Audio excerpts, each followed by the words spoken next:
एक बार की बात है, हरे भरे खेतों के बीच बसे एक अनोखे गांव में एक परिवार रहता था जो भोजन के प्रति अपने प्रेम के लिए प्रसिद्ध था। परिवार के मुखिया बाबूजी एक दयालु और खुशमिजाज व्यक्ति थे, जिन्हें स्वादिष्ट व्यंजन बनाना बहुत पसंद था। उनकी पत्नी अम्मा अपने अविश्वसनीय पाक कौशल के लिए जानी जाती थीं, जो हर भोजन को दावत बना देती थीं। दंपति का रामू नाम का एक बेटा था, जो एक मेहनती लड़का था और भोजन के प्रति अपने माता पिता के जुनून को साझा करता था। रामू की शादी मीरा से हुई थी, जो एक खूबसूरत और हंसमुख लड़की थी जो अपनी अतृप्त भूख के लिए जानी जाती थी। लगातार भूखे रहने के कारण उसे ग्रामीणों के बीच भुक्कड़ बहू का प्रिय उपनाम मिल गया था। भोजन के प्रति मीरा के प्रेम की कोई सीमा नहीं थी और वह अक्सर अपनी प्रचंड भूख से सभी को आश्चर्यचकित कर देती थी। हर भोजन का बड़ा हिस्सा खा जाती थी।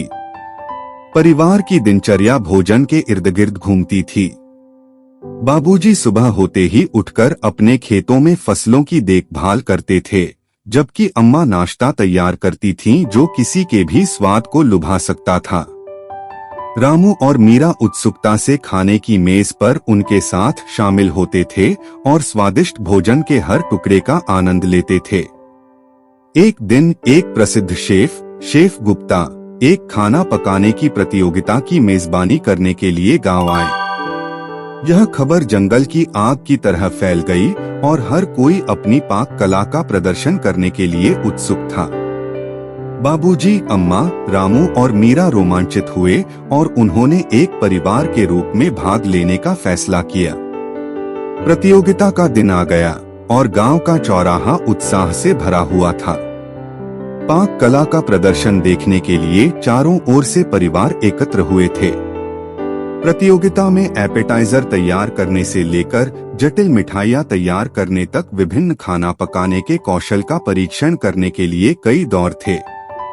बाबूजी ने पारंपरिक व्यंजनों में अपनी महारत का प्रदर्शन किया, अम्मा ने अपने स्वादिष्ट मसालों से सभी को प्रभावित किया और रामू ने खाना पकाने की नवीन तकनीकों में अपनी प्रतिभा का प्रदर्शन किया। हालांकि यह मीरा भुक्कड़ बहू थी, जिसने शो चुरा लिया।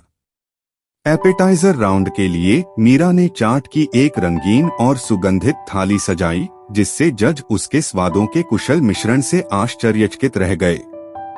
उनका मुख्य भोजन क्षेत्रीय व्यंजनों का एक आनंदमय मिश्रण था, जो विविध स्वादों को एक एकल सामंजस्यपूर्ण व्यंजन में मिलाता था।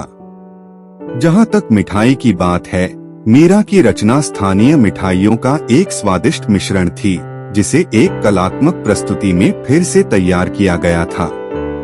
मीरा की पाक कला से जज चकित रह गए।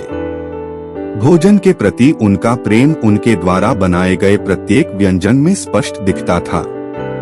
अपनी अनथीन भूख के बावजूद वह स्वाद, बनावट और प्रस्तुति की पेचीदगियों को समझती थी, यहाँ तक कि शेफ गुप्ता की अपेक्षाओं से भी आगे निकल गई। विजेता की घोषणा होने का क्षण आ गया।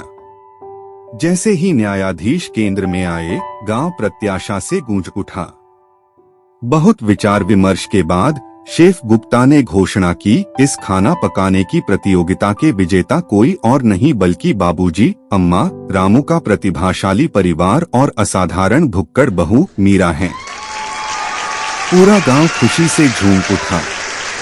परिवार बहुत खुश था, अपनी जीत और मीरा की पाक कौशल का जश्न मना रहा था। उस दिन के बाद से मीरा के उपनाम भुक्कड़ बहू ने एक नया अर्थ प्राप्त कर लिया, न केवल उसकी भूख के बारे में बल्कि खाना पकाने के प्रति उसके जुनून, प्रतिभा और प्यार के बारे में भी, जिसने उसके परिवार और पूरे गांव को गर्व और खुशी दी। प्रतियोगिता की सफलता ने उनके गांव को पहचान दिलाई और दूर दूर से भोजन के शौकीनों और पर्यटकों को आकर्षित किया।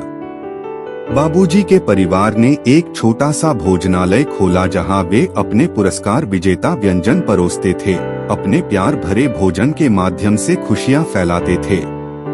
और इस तरह भुक्कड़ बहुओं की कहानी एक किंवदंती बन गई। यह कहानी कि कैसे भोजन के प्रति अतृप्त प्रेम और खाना पकाने के प्रति अटूट जुनून ने एक साधारण परिवार को पाक विशेषज्ञ में बदल दिया। और गांव और उनके दिलों